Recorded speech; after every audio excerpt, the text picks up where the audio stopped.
O Partido Popular de Galicia tivo coñecemento que nalgúns concellos se están a realizar chamadas desde instalacións do propio consorcio a domicilios particulares dicindo que a Xunta vai a recortar servicios e vai a encarecer os prezos. Temos que decir que iso é algo rotundamente falso.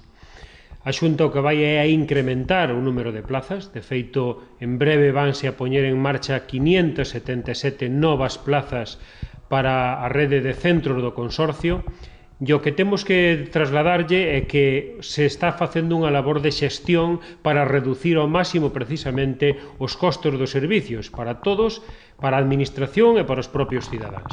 E queremos trasladarlle ao Bloque Nacionalista Galego que se efectivamente está detrás desta campaña, deixe de facelo. Se non é así, que públicamente o desminta, porque, desde logo, parécenos unha campaña completamente desatinada. Non se pode utilizar os servicios públicos como arma arroxadiza contra outro partido político, sobre todo, como neste caso, basándose en falsedades e utilizando precisamente a necesidade da xente.